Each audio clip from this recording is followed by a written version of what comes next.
One thing I genuinely can't stand as a runner and running coach is when people say we all have the same hours in the day.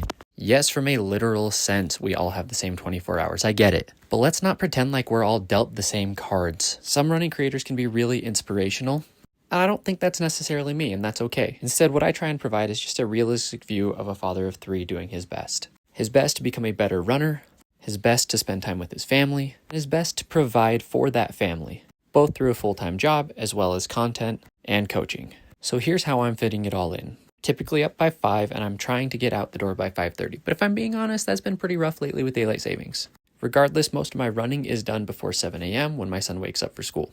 Most days I take my son to school, then I make myself some breakfast and try and get on the computer by 8 a.m. And then other than a short workout during my lunch break, a lot of the times I am heads down from 8 to 5. From 5 to about 7:30, it's playtime, homework time, cooking dinner, all that. Sometimes I cook, sometimes my wife cooks. Then generally I'll clean up while she starts to get them ready for bed, and then we share bedtime duties. Then typically around 9 o'clock, I'm hopping back on the computer to either do some running plans or some editing. Do my best to get in bed by about 10:30. Then we wake up the next day and do it all over again.